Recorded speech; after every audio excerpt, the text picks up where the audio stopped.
Muy buenas a todos, aquí nuevamente el grupo 3 y hoy vamos a hablar sobre los factores que inciden en el desarrollo de la vida en el jardín botánico, específicamente en el jardín japonés. Los integrantes del grupo somos César Augusto Castillo, Angeli Polanco, Mayoris Mota, Chantal Jiménez, Ashley González, Félix Durán y yo, quien les habla, Juan Encarnación. Vamos a iniciar con una breve historia acerca del jardín botánico. Este fue inaugurado el 15 de agosto de 1976. Fue diseñado por el arquitecto dominicano Benjamín Payorki y construido conjuntamente con el ingeniero Joaquín Ruiz. Su construcción fue iniciada en marzo de 1972 e inaugurada el 15 de agosto de 1976. El jardín botánico fue bautizado con el nombre del Dr. Rafael Moscoso mediante el decreto de 2271 emitido por el presidente de la República de ese momento, Joaquín Balaguer. Como homenaje póstumo al primer botánico dominicano en escribir un catálogo de la flora de la isla española. Este gran investigador fue un naturalista botánico más reconocido de la República Dominicana. Él se destaca por ser el primer dominicano en realizar investigaciones acerca de la flora nacional en la flora nacional. Ahora, hay un área en específico en el cual nos enfocamos que fue el jardín japonés. Y aquí va un poco de su historia. Esta área se utilizó para las investigaciones del jardín japonés. Esta es un paisajismo inspirado en el país Japón, más concretamente en la provincia de Nippon. Dicho diseño data del 1976, año en el que el jardín botánico también fue inaugurado.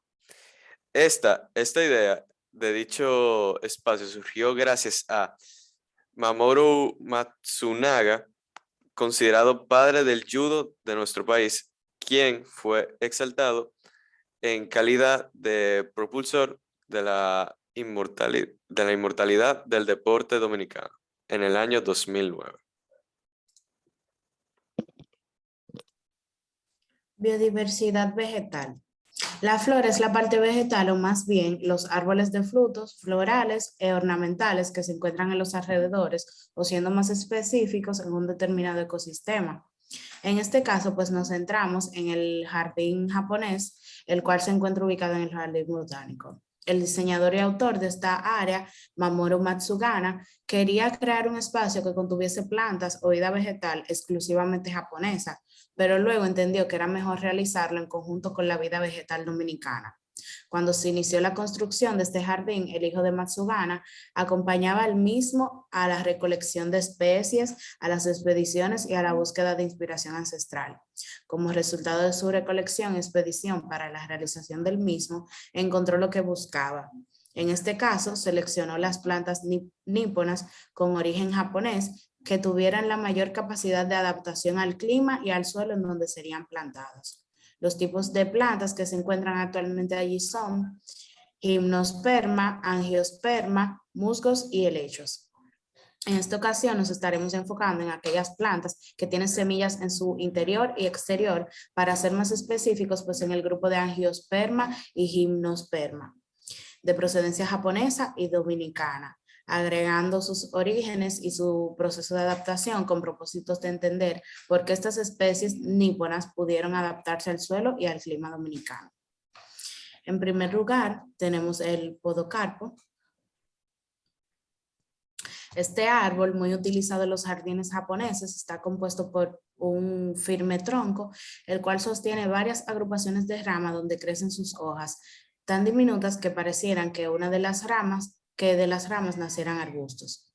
Es originario del sur de Japón y de China, pero muchas de sus especies variantes se pueden encontrar en territorio europeo, americano e incluso oceánico. Aunque a veces es considerado un arbusto, puede alcanzar entre 6 y 7 metros de altura.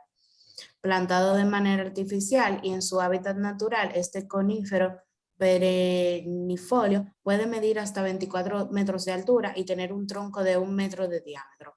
Dependiendo de la especie, el podocarpo puede ser relativamente más resistente al sol que otras de sus variantes, aunque en otras es mejor plantarlos en un lugar con semisombra para evitar que el árbol se seque y muera. Este árbol se puede sustentar por sí solo en ambientes húmedos y con frecuencia de lluvias moderadas, pues no soporta sequías. Guasuma. Esta planta es originaria del noreste de Persia y de la región de Cáucaso. Esta planta suele crecer por lo general hasta los 25 metros con tronco y ramas un poco agrietadas de manera superficial. El tronco de esta planta toma dirección hacia el sol y le gusta lo cálido a pesar de tener tan finitas hojas. Se le hace muy fácil reproducirse aquí por la calidez del ambiente, lo que las hace nativas. Son independientes y su energía proviene del sol. Al ser árboles de gran tamaño, por lo general se usan en jardines no modificados y se dejan de manera silvestre para que adquieran tamaño y fuerza. Es una especie introducida proveniente de Asia Menor.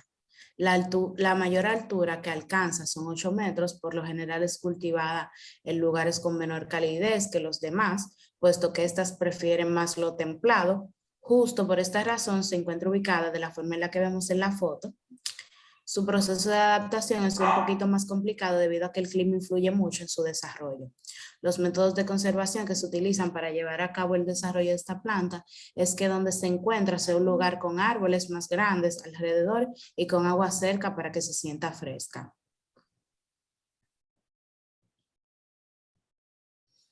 Iris blanco. Es una especie proveniente de Etiopía y se extiende hasta el sur de África. Es una especie tanto introducida como exótica, caracterizada por su rico colorido y delicadeza. Al igual que el laurel cerezo, que fue la especie que vimos anteriormente, esta se siente cómoda en áreas frescas y si es ubicada en un área como esta, su adaptación y conservación es asertiva.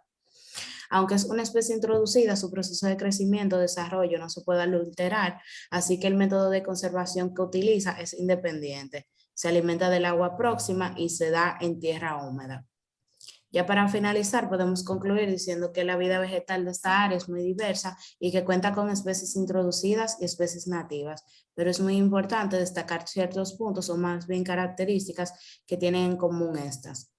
Una de las primeras características serían encontradas dentro de estas es que en su mayoría son plantas capaces de aguantar o resistir tanto temperaturas templadas como bajas, y otra característica es que le gusta el frescor y la humedad, lo que hace la adaptación en general tenga mejores resultados ya que vivimos en un país tropical.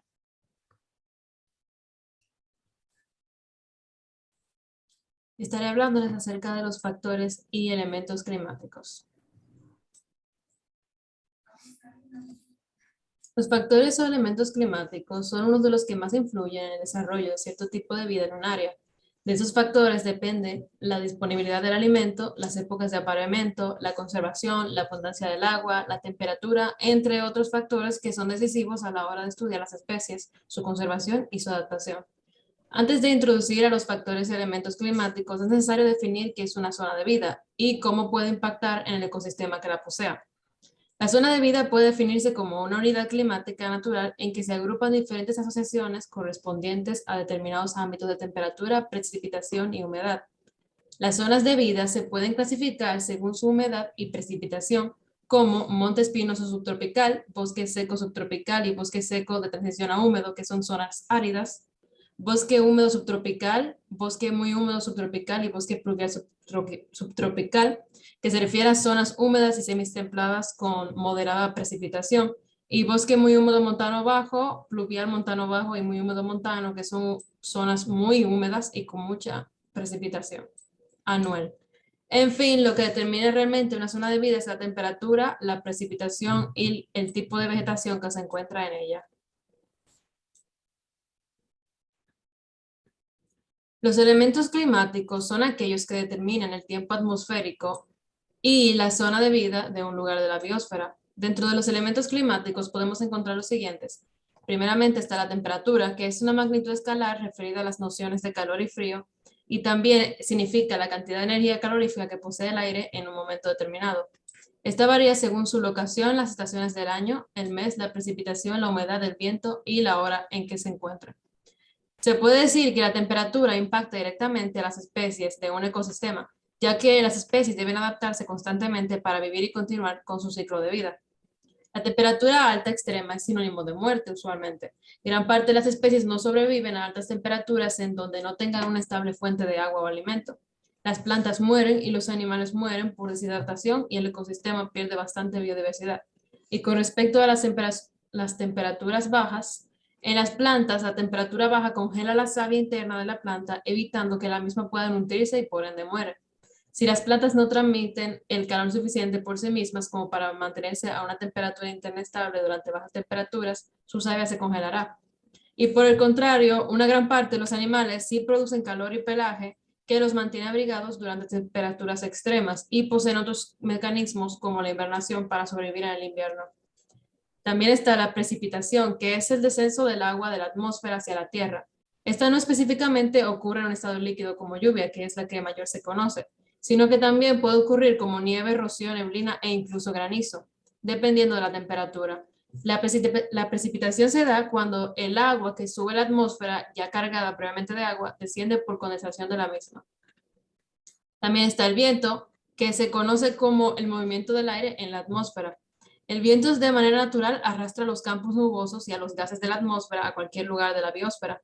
Las lluvias caen en los lugares en donde son necesarias gracias al viento que empuja esas nubes. El viento se desplaza desde los lugares con alta presión atmosférica a los lugares con baja presión atmosférica y sistemáticamente circula por toda la Tierra.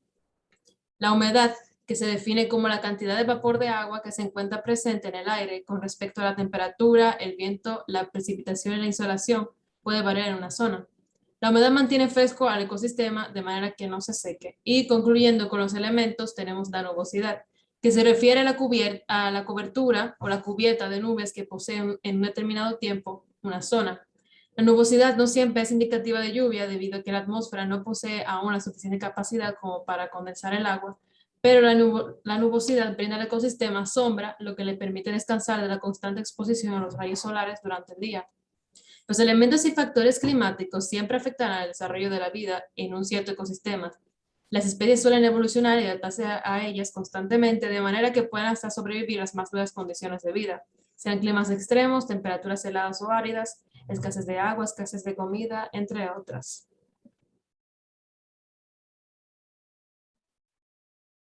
Muy bien, yo les hablaré sobre los tipos de animales, de qué se alimentan y cuál es su época de apareamiento.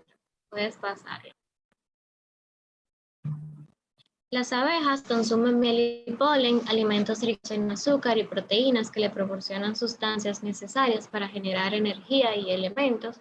El apareamiento entre estas tiene un lugar generalmente en la estación primaveral y una abeja reina virgen se aparea una sola vez en su vida mediante encuentros sexuales con conocidos como vuelos nupciales y vuelos de fecundación. Los lagartos se alimentan de insectos, algunos comen semillas y plantas, no obstante, pueden cavar en su boca en búsqueda de comida y la mayoría se producen en la primavera. Puedes pasar. El pájaro carpintero se alimenta de una variedad de insectos, incluidos escarabajos y sus larvas, orugas, chinches y hormigas. Se varía levemente sus hábitos de cortejo y apareamiento, reproducción entre especies. El colibrí se alimenta principalmente del néctar de las flores para obtener calorías que les permiten volar. Su época de reproducción varía en la fecundación de la especie y en la región que se encuentre, por usual coincidencia en la temporada en que existe más abundancia de flores, por ende más néctar. Puedes pasarlo. Las moscas matan arañas y cazan libélulas, se producen al aire libre en el material orgánico en descomposición y estiércol y pueden albergar más de 20 patógenos diferentes. Los mosquitos se alimentan de jugos vegetales, solo las hembras pican para obtener sangre de mamíferos, aves, anfibios y reptiles y su apareamiento entre la hembra y el macho se produce solamente una vez, quedando el esperma almacenado entre ellas durante toda su vida. Puedes pasarlo. El tucán y las mariposas, el tucán tiene dale, eso se corta porque, wow, Continúa, su continúa. alimentación, ¿eh? Continúa. Bueno, su alimentación abarca ocasionalmente huevos y polluelos de dos aves, insectos, lagartijas, y su época de cría varía según la región, aunque su ciclo de reproducción es anual.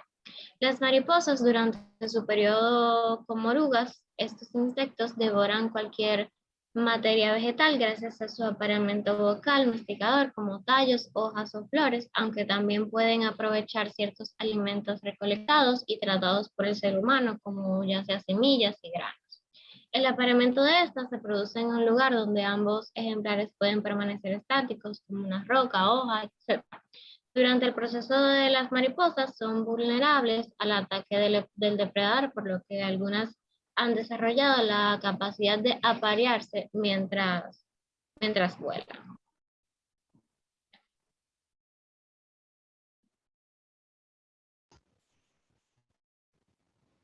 Siguiendo el ritmo de la exposición, tenemos el suelo. Pásala, por favor. Ok.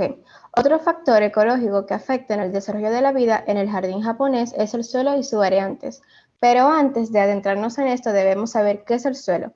El suelo es la capa superficial de la corteza terrestre en donde se desarrollan las plantas y junto a ellas diversas formas de vida.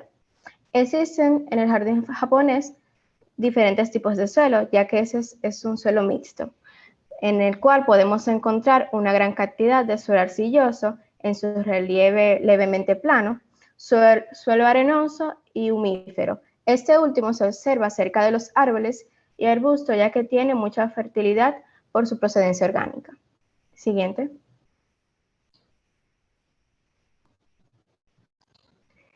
También tenemos la característica del suelo, que son cubierta vegetal, en este caso césped, compactación alta, humedad media y permeabilidad. Al mismo tiempo, cabe destacar que en el jardín japonés no encontramos formaciones rocosas naturales, ya que ese es un ecosistema artificial o, por decirlo así, humanizado.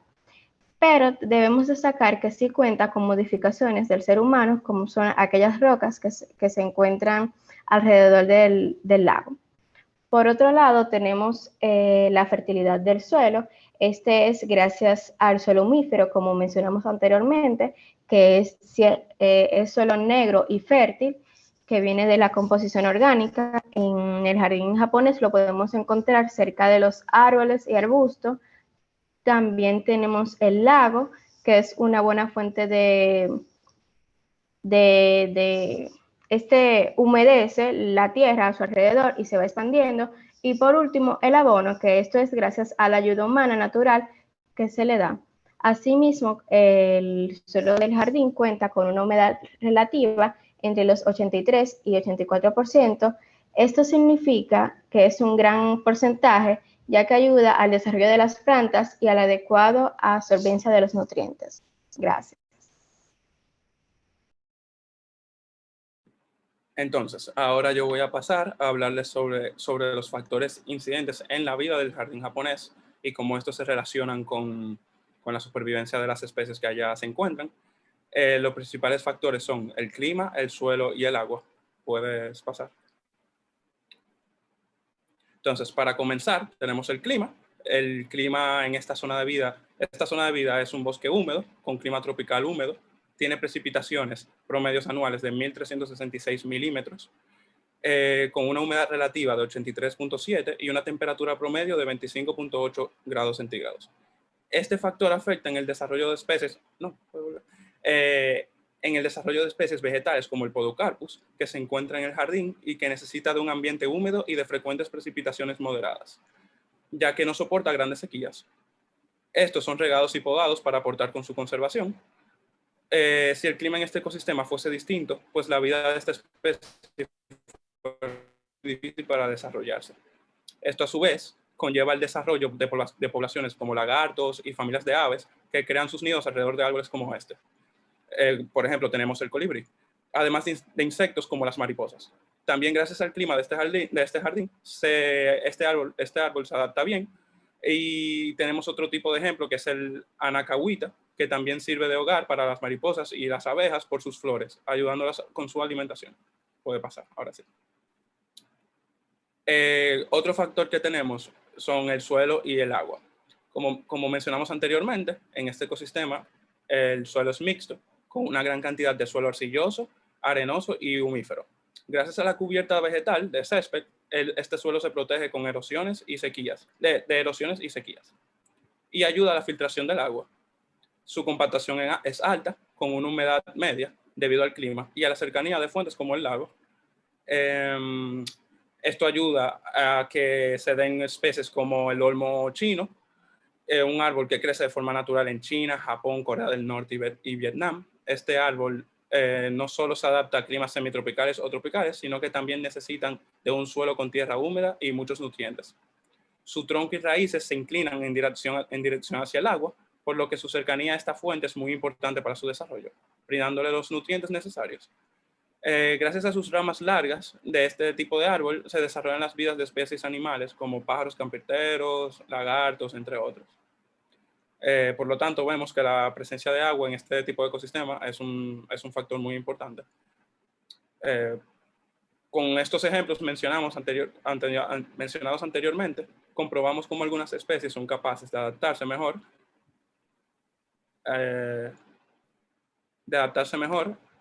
a este tipo de ecosistemas y cómo la mano de obra humana nos ayuda a desarrollar a su desarrollo de la vida. Puede pasar.